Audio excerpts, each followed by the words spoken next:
저는 그래픽 디자이너입니다. 현대 미술이나 그 디자인을 공부를 했고요. 제가 이제 고백하건데 한복이라고 제가 철들어서 처음 입은 것은 대학교 졸업할 때 사은회 때였습니다.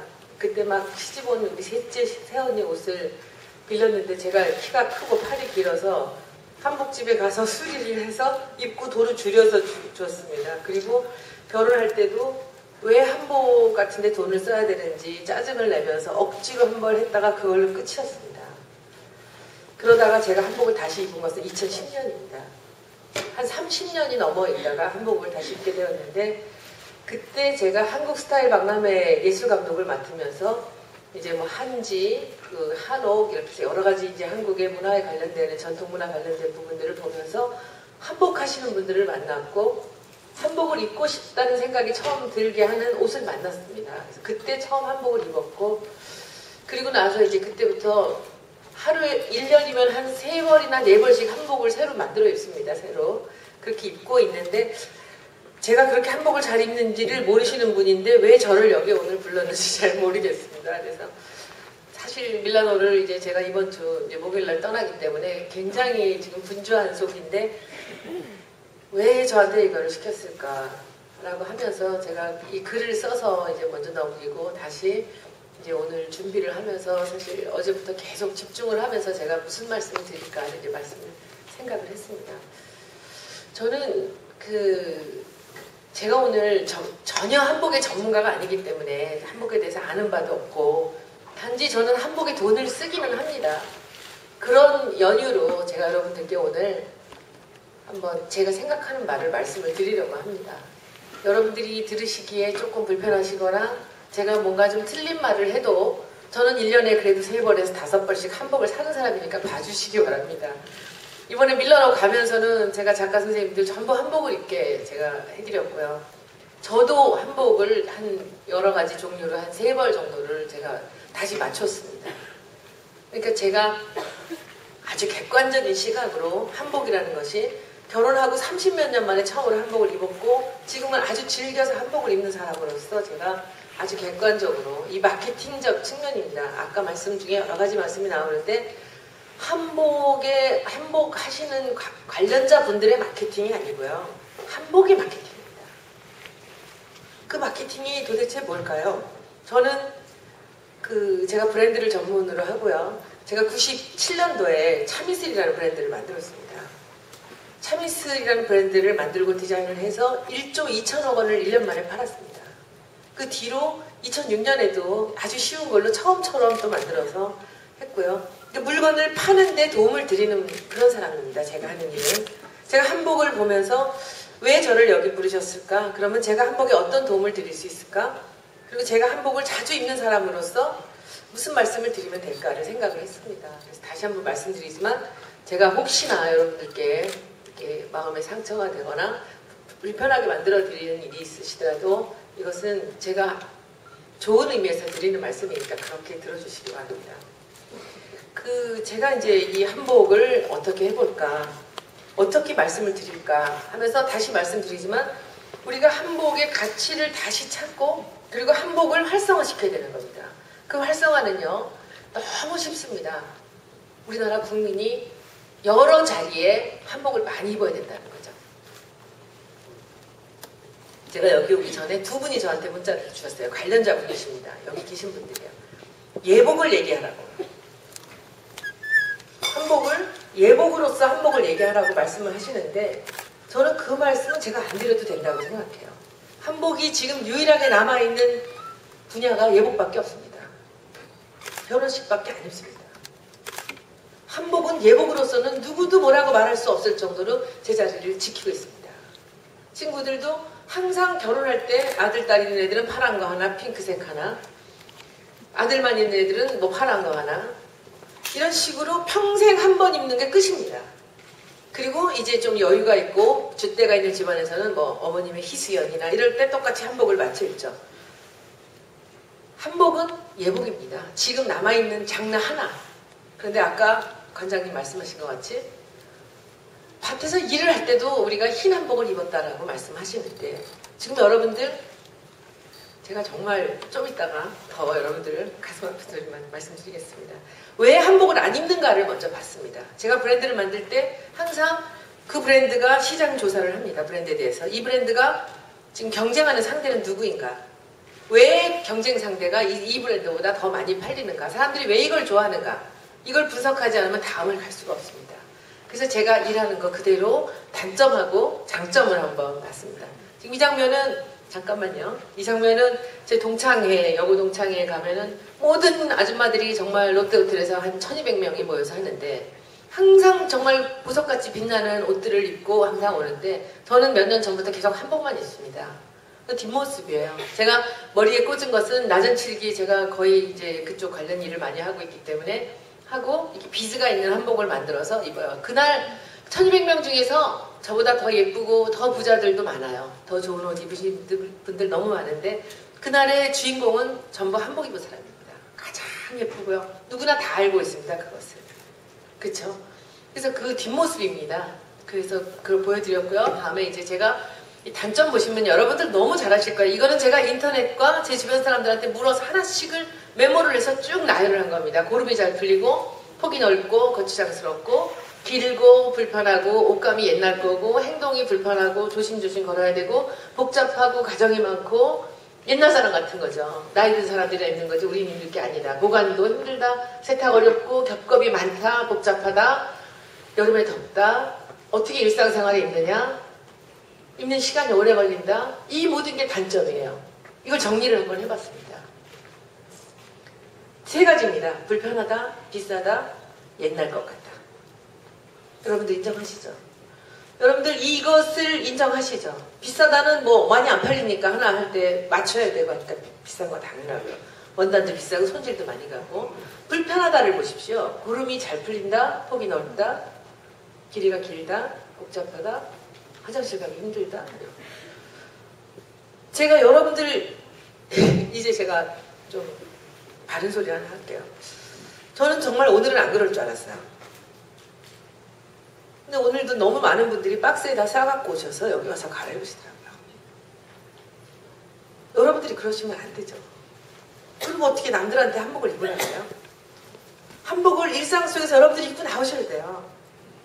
결혼식에 가도 늘 그래요, 친구들이. 제가 친구들하니까 우리가 한복을 입자. 그래서 친구들이 10몇 명의 한복을 다 입기로 했습니다. 그날도 저는 정말 예쁜 한복을 입고 조심조심 걸음을 걸어서 결혼식장을 들어갔는데 친구들이 다 이만한 박스를 갖고 와서 화장실을 가서 갈아입는 거예요. 그래서 그걸 입고 오지 왜 그걸 들고 왔냐. 이걸 어떻게 입냐는 거예요. 한번 이 말씀 보세요. 이게 불편하긴데 이걸 어떻게 입냐는 거죠. 네가 입으랬으니까 내가 입고 여기 와서 입는데 그렇게 불편한 거를 나한테 요구하지 마라 하면서 그 입더라고요. 우리가 한복을 이 불편하다가 제일 첫 번째입니다. 여러분들 그건 인정하시죠? 한복을 안 입는 사람이 첫 번째 불편하다입니다. 근데 제가 보기에 여러분들이 오늘 한복을 입고 오시지 않은 거는 불편하다, 끌린다. 그리고 3번째 올드하다의 첫째, 둘째는 아닌 것 같아요. 사람들이 이상하게 쳐다본다. 이거 아니겠습니까? 내가 한복을 입고 비도 추적추적 오는데 지하철을 타거나 했을 때 사람들이 이상하게 쳐다본다. 우리가 그거 극복 못하면 한복의 미래는 없습니다. 그래서 정말 언제 어디 가도 한복은요. 제가 한복을 처음 입기 시작할 때 굉장히 좀 남사스러웠어요. 이상하잖아요. 키도 너무 커 보이고. 그래서 이상해서 했더니 제가 몇 번을 한복을 보면서 제가 느낀 게 있어요. 한복은 당당하게 입어야 되겠더라고요. 너무 당당하게 내 스스로가 어깨를 펴고 정말 당당하게 자부심 있게 입어야 된다. 제가 그렇게 생각하는 또 큰 이유 중에 하나가 제가 해외 전시가 많고 외국 미팅들이 많습니다. 외국 갈 땐 저는 반드시 한복 또는 한복 비스무리한 거를 갖고 가요. 누가 봐도 저것은 한국 사람의 옷이다라고 느끼는 거를. 요즘에는 오늘은 저 옷이 좀 안 그래서 안 하고 왔는데 요즘은 놀이개를 제가 줄을 달아서 목걸이를 하고 다녀요. 놀이개만 요즘 몇 개를 또 샀어요. 이번에 밀라노 전시장 가가지고 이거 놀이개를 하고 다니려고. 옷에 붙는 놀이개가 아니고요. 이렇게 목걸이를 해요, 제가. 그러면 사람들이 너무 놀라요. 그게 뭐냐? 이게 한국 전통이다. 우리가 당당해야 됩니다. 한복 입으신 분들이, 그리고 한복 하시는 분들이 그 당당함을 사람들한테 팔으셔야 돼요. 그리고 그것을 이어 내려가게 해주셔야 돼요. 그래서 봤고요. 그 다음에 장점을 한번 봤습니다. 제가 너무 놀랐습니다. 잠깐 요청할 거예요. 이거 한 번만 더 보시면 단점이 불편하고 비싸고 고루해 보이는 건데 그러면 불편한 거 좀 바꿔주고 비싼 거 대중화 좀 시키고 조금 더 젊은 사람들 입을 수 있게 만들면 한복은 되는 거 아닙니까? 예복은 걱정 안 하셔도 돼요. 예복은 가만둬도 다 입어요. 그쵸? 그래서 그 다음에 장점을 봤더니 세상의 장점이 아까 관장님 말씀하신 거 우리에게 너무 잘 어울리는 옷이라는 거죠. 그리고 여러분들 잘 아시죠? 뚱뚱한 사람들이나 키 작은 사람들도 한복은 다 예뻐요. 제가 국가브랜드위원으로 이제 작년까지 일을 했었는데 그 위원장님을 모시고 워싱턴에서 어떤 전시를 하나 했어요. 그래서 큰 파티를 하는데 이 위원장님이 이제 영어를 안 하시고 한글, 우리말로 이제 축사를 하시는 거예요. 근데 노란색 한복을 입으셨는데 키가 굉장히 작고 굉장히 좀 이렇게 살집이 있으신 분이었는데 저는 그분이 그렇게 예뻤던 적이 없어요. 그리고 우리말로 연설을 하시는데 여기 자막이 영어로 나옵니다. 그래서 제가 그분을 보면서 거기 옆에 대사님도 말씀하시고 이렇게 여러 분 말씀하셨는데 한복 입고 한글로 우리말로 하는 그 축사가 그렇게 당당하고 멋있을 수가 없어요. 그래서 제가 내려오시는 거 보고 위원장님 지금까지 했던 모든 축사 중에 오늘이 최고였습니다. 그거 잘 안 되는 그 발음도 좋지 않은 영어를 뭐하러 하나요? 그쵸? 우리말로 딱 하고 그리고 거기서 그 한복으로 너무 당당하게 그래서 그런 얘기를 하면서 이제 제가 한복이 누구한테나 우리나라 사람이라면 너무 잘 어울린다는 것 그리고 키가 크건 작건 뚱뚱하던 아니던 한복은 누구나 잘 어울려요. 제가 아는 분 중엔 양복이 안 맞아서 한복만 입고 다니시는 분도 한두 분 계십니다. 그래서 보고 이 저고리 치마의 코디가 자유롭다. 제가 약간 좀 민망한데 저는 이 치마를 아주 여러 가지 저고리에 같이 코디를 해봐요. 저는 긴 거 못 입겠어서 짧게 만들었고요. 넓은 거 불편해서 좀 좁게 만들었고요. 끈 매는 게 너무 힘들어서 그냥 속에다 원피스 만들었어요. 제가 그렇게 해달라 그랬어요. 한복하시는 분이 그런 게 아니고 그리고 제가 키가 너무 커서 위에 저고리는 항상 짧게 해달라 그랬어요. 길게. 전통 얘기 많이 하시는데 저는 전통 공예나 우리나라 전통 문화를 누구보다 사랑하는 사람입니다. 근데 그 전통이 도대체 옛날 게 전통인가요? 옛날 것도 전통이죠. 우리 루브르 박물관 가면 11세기부터 21세기까지 지어진 건축물들이 같이 모여 있어요. 16세기에는 그때 당시의 사람들이 할 일을 하면 되는 거고 우린 지금 일을 해야 됩니다. 한복을 우리가 어떻게 할 건지 지금 전통문화 우리가 어떻게 할 건지 지금은 우리는 이 시대 전통을 만들어서 후손들한테 내려야 될 사람들입니다. 우리가 지금도 19세기를 연년에 하면서 그걸 그대로 답습을 하면 나중에 200년쯤 지난 다음에 21세기에는 뭐 했냐고 하면 우리 19세기를 지켰다라고 얘기하나요? 전통은요. 저는 고려시대 한복을 좋아해요. 약간 남성적이면서 좀 길고 그럼 어느 게 전통인가요? 맞는 건 뭔가요? 제가 오늘 뭐 시간도 많지 않아서 이제 이렇게 많은 장점을 갖고 있고요. 그 다음에 또 보겠습니다. 이 크게 보니까 아름답다, 몸에 좋다. 의외로 기능적인 측면이 많은 게 한복이라는 거죠. 그리고 우리 전통이 살아있고 몸의 단점이 잘 가려지는 너무나 큰 장점을 갖고 있습니다. 다음. 이렇게 보면은 훨씬 장점이 많고요. 그리고 아마 여러분들이 한복을 활성화시킬 때 이 장점, 단점을 다시 한 번만 돌아보시면 굉장히 좋은 길이 생길 거라고 생각하는데 아까 말씀드렸던 제가 진로를 참이슬로 만들 때 진로는 1924년부터 참진자와 이슬로자로 만들어진 것이었거든요. 그것을 지금 이 시대에 참이슬이라는 똑같은 뜻인데 우리말로 풀어서 다시 이름을 만들어드린 거죠. 한복을 우리가 그런 생각을 한번 해야 될 것 같고요. 그리고 우리가 이제 그 한복, 제가 이 부분을 제가 하면서 굉장히 고민을 했었는데 우리 고유의 특징이 뭔가요? 옷고름인가요? 저는 아니라고 생각해요. 이 옷고름은 다추가 없었던 시절이거든요. 우리가 지금 한옥을 얘기하잖아요. 아궁이 때문에 이만큼 내려간 거예요. 왜냐하면 조리도 하고 방도 따뜻하게 하는 너무나 멋진 기능이었지만 지금은 아무도 그 불 떼서 아궁이를 쓰지 않죠. 그러니까 부엌이 내려갈 필요가 없죠. 부엌이 올라오니까 부엌이 달라졌죠. 그럼 누가 지금 전통이라고 우리가 모두 다 땅 파갖고 밑으로 가서 아궁이 쓰나요? 시대에 따라 바뀌는 겁니다. 온돌이죠. 우리가 지금 쓰는 거 온돌이죠. 바닥이 따뜻한 걸 좋아하죠. 좌식문화를 좋아하죠. 그쵸? 바닥에 앉는 거 좋아하죠. 여러분들 소파 다 등받이 아니에요? 잘 안 앉아요. 그 바닥에 앉는 걸 좋아하죠. 우리나라 사람들은 바닥을 따뜻한 걸 즐기기 때문에. 그러면 한복은 뭔가요? 한복 고유는 뭔가요? 저는 잘 모르겠습니다. 그런데 제가 이거를 보관할 때 보면 한복이 평면이라 참으로 편해요. 이렇게 개서 넣으면 돼서. 그래서 저는 한복은 평면재단 아닐까? 혼자 생각은 해봤지만 그건 제 분야가 아닙니다. 그런데 옷고름이 어떻게 되고 길이는 어떻게 되고 소매는 어떻게 되고 이런 거는 저는 얼마든지 변해도 된다고 생각을 합니다. 그래서 제가 이게 우리가 이제 우리한테 잘 어울리는 것을 우리 자존심으로 만들어서 이제 우리가 많이 입어야 된다는 것. 제가 여기서 한번 이 사진 좀 어두운데 저는 전 세계에서요. 민속 의상을 가장 사랑하는 민족을 인도 사람들이라고 생각합니다. 여러분도 어떻게 생각하세요? 일본이 아니고요. 일본은 예복만 그리고 예복이랑 일상복도 많이 있지만 인도 사람들 같이 전 국민이 특히 여성이 그렇게 인도 옷을 입는 나라는 없습니다. 보시면요. 이게 여기 앞에도 좀 꺼주시면 돼요. 이게 지금 제가 여행을 할 때인데 사람들이 이렇게 모여있으면 사진을 찍어달래요. 여기 남녀노소가 있는데 옷이 다 달라요. 그런데 다 인도 사람이에요. 다 인도 옷입니다. 이게. 보세요.